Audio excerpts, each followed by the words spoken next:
Welcome to the Deep Dive. This is where we take your curiosity, a bunch of your sources, and really try to dig into what's essential, maybe surprising, even fascinating.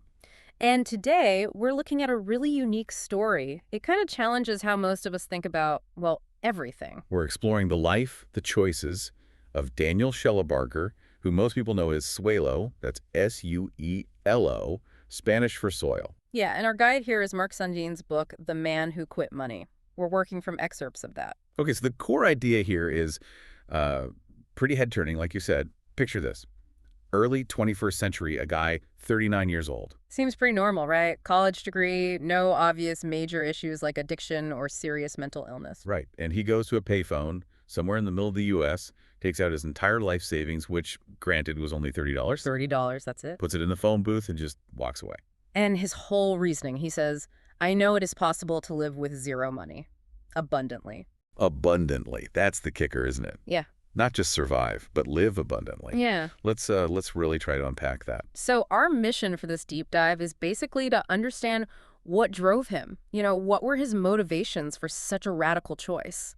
And the challenges, too. I mean, how do you actually do that in today's world? Exactly. What obstacles did he face? And maybe what can his whole experience tell you, the listener, about money, about society, and maybe about other ways to live? It's funny because I actually knew him briefly Mm-hmm. back in the late 90s in Moab, Utah. Oh, really? Yeah.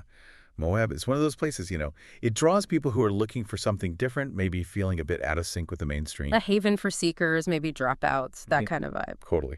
We were in similar circles, cooked together sometimes. Mm. And like him, I remember just, camping out on public land. Not really as a big statement, but honestly, paying rent just felt kind of pointless. There was this shared vibe, this frustration, like the world wasn't quite working right, and you felt like you couldn't really change the big stuff. Right. So opting out of the 9-to-5, the consumer cycle, Right. it felt like a small act of resistance, maybe. But it sounds like Suelo took that feeling, that frustration, to a completely different level than most people would even consider. Oh, absolutely. We went our separate ways, life happened, and then I hear about this whole quitting money thing. Daniel had gone all in.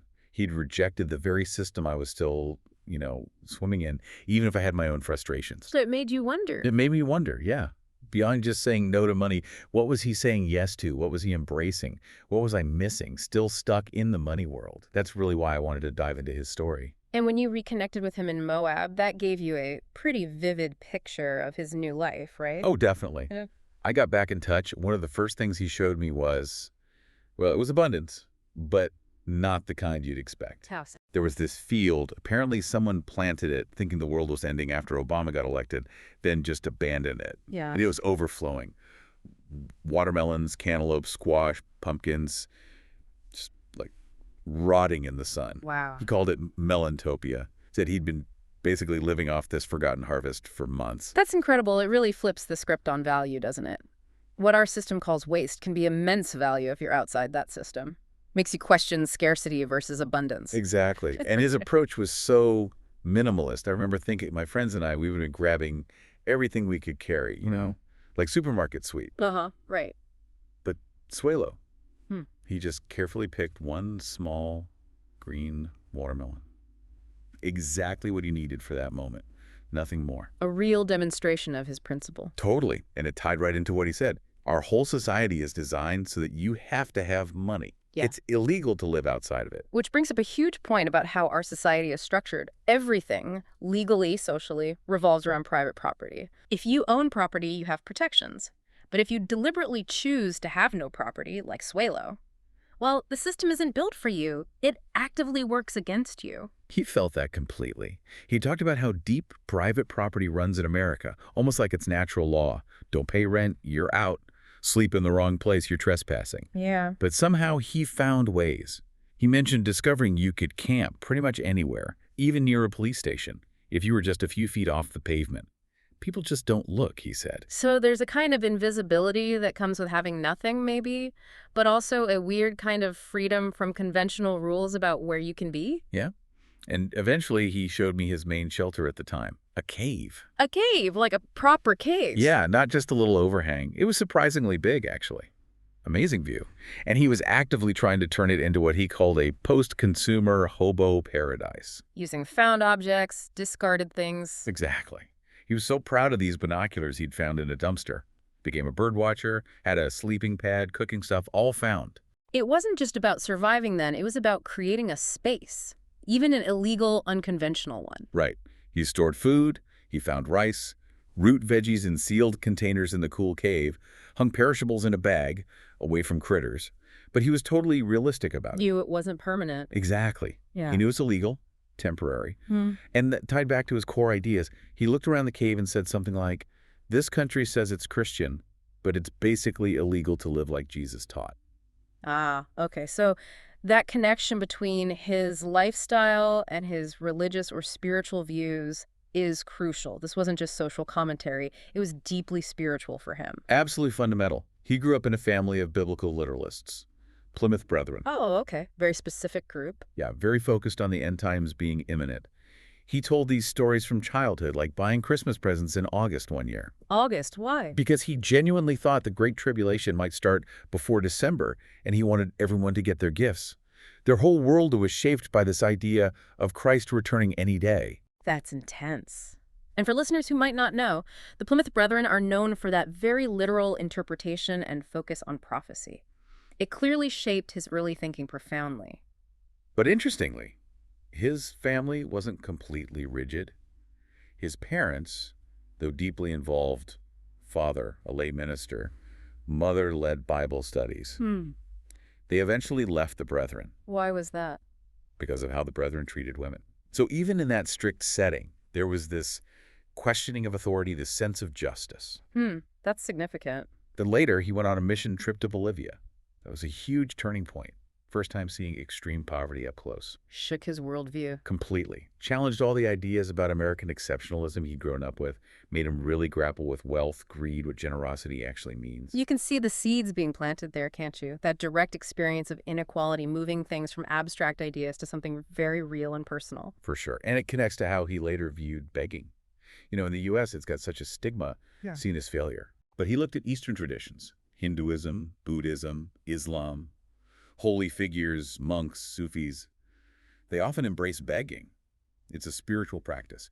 Humility, interdependence. And it's seen differently there too, right? The act of giving alms is important. It's not just one-way charity, it's an exchange. The giver gets something too, a chance to practice non-attachment generosity. Exactly. And he pointed out this idea of renouncing wealth, voluntary poverty. It used to be a bigger deal in Christianity too. Think of monks, hermits. St. Simeon the Stylite on his pillar, mendicant orders. Right. But that tradition kind of faded in the West, especially in America. So in a way, Suelo was kind of reviving or reclaiming this older ascetic strand of religious practice in a modern American context. Yeah, I think that's a good way to put it. Okay, so practicalities. Surviving. Food was obviously number one. Dumpster diving, I assume. Yep, that was key. He talked about the mechanics of it, balancing on bins, the smells sometimes. Not always glamorous. No. But also the sheer amount of perfectly good food he found. High quality stuff, often. Which says a lot about food waste in our society, doesn't it? And how someone resourceful can tap into that stream. But it takes a certain mindset, a willingness to do what many find, well, undignified. True. But it wasn't just him foraging alone. He also relied on the free meal program in Moab. Ah, community support. Yeah, and it wasn't just for quote-unquote homeless people.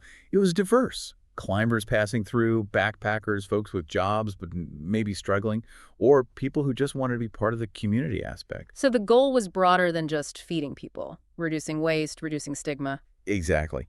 But for Suelo, the community part was huge. He really valued that connection. That makes sense. Counteracting the isolation that often comes with modern life, especially if you're rejecting the usual structures. Right. Now, health was interesting. Generally, he avoided doctors, hospitals. But there was one time he gashed his thumb pretty badly, had to go to the ER. And got a bill, presumably. Oh, yeah. But true to form, he didn't just ignore it. He went to a local women's shelter, volunteered his time, and basically asked them to, pay off his debt through his labor. Wow. Bartering his time for the bill? Yeah. And when he actually went to the hospital admin and questioned the cost, apparently the bills just stopped coming. That tells you a lot about his core aversion to debt, doesn't it? And his, well, creative ways of navigating the system he was trying to avoid. Definitely. I also found his view on the future really striking, especially as he got older. He was aware of aging, potential health issues, Sure, things we all think about. but he consciously tried not to worry excessively, to stay present. He had this faith that things would work out if he stayed true to his path. Like worrying about the future was actually worse than whatever might happen. That's a profound shift from how most of us are taught to think, isn't it? All the planning, saving, trying to control the future. His was a deep trust in something else. Yeah. And looking back, you can see this path developing way before he actually Yeah. quit money. In college, apparently, he started out super conservative, fundamentalist, even wrote about communists infiltrating things. Really? Quite a change then. Huge change. Being in Boulder, this more open environment, exposed him to so many different ideas. He made friends with people who believed totally different things, started exploring world religions. His own theology started shifting. Big time. He even started thinking of the Holy Spirit as, like, feminine. Wow. So that intellectual curiosity, that willingness to question his own beliefs, was really key to where he ended up. Absolutely. And it happened alongside a political awakening, too. Yeah. Getting into leftist critiques of academia, colonialism, Right. then the Peace Corps in Ecuador. That seemed to deepen his disillusionment with Western helping, seeing how things worked or didn't work on the ground, delivering babies with minimal resources, things like that. Profound experiences. Yeah. And around this time, he also came out as gay, which sadly got a difficult reaction initially from his parents and the Peace Corps. It all led to a pretty serious depression. So a convergence of personal and political crises, really challenging his identity, his place in the world. You can see how that might lead to radical choices later. It all built up, and it culminated in, well, suicide attempt. Oh, wow. The weight of everything just became too much. He drove his car off a cliff. And survived. Miraculously, yes. Apparently, it was a situation where survival seemed impossible. And for him, that was it. That was the sign. The absolute turning point. Yeah. He saw it as clear proof he was meant for a completely different life. Near-death experiences often do that, don't they? Force a total reevaluation of everything. It seems like it solidified his desire for a life that felt truly authentic to him. So after that, eventually he lands in Moab in '93. And Moab, as we said, it had this unique character. Isolated, a bit lawless historically. The Moabite you mentioned. That relaxed attitude towards work. Right. People were often okay just getting by. Right. It attracted outliers.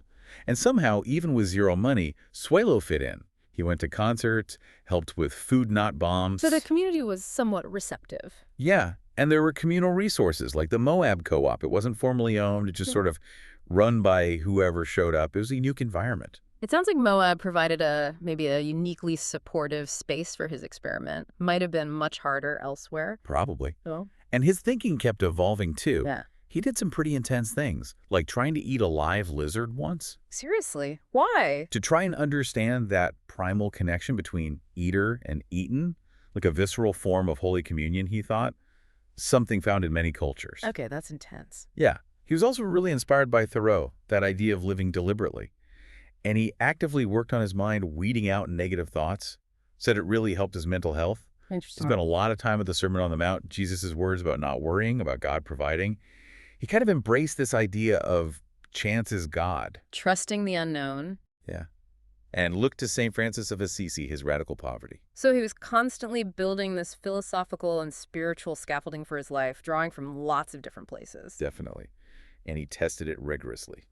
Hitchhiked to Alaska with a friend, tried living off the land with almost nothing. How did that go? Ups and downs. Amazing generosity from strangers, but also real hardship, conflict between them. But it cemented his feeling that anything driven by money felt tainted, was his word. So that trip was like the final confirmation that this other way was not just possible, but preferable for him. Seems like it. The final straw, maybe, was coming back south. He realized just how little money he actually needed. Then he spent time in Thailand, studied Buddhism. Exploring monasticism. Yeah. But interestingly, he said it kind of led him back to appreciating core Christian ideas even more. And he decided not to become a monk. He realized his roots, his family were important. So he came back. Came back. And then 2000, that's when he did it. Phone booth. Last $30.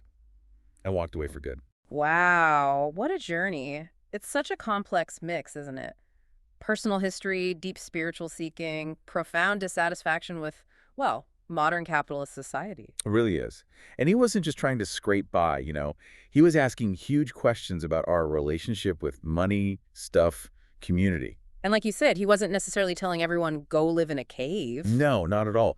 But his life is this powerful invitation, maybe, for us to just think. Think about needs versus wants. Think about sharing what we have too much of. He stayed involved in community stuff, even when projects faced challenges. Which brings us to a final thought, maybe, for you listening. Take a moment to consider your own relationship with money. Yeah. What do you truly need? Where might there be room for a different kind of wealth, maybe one not measured in cash? Could questioning our dependence on money, even in small ways, lead to deeper connections, a different kind of understanding, something to think about?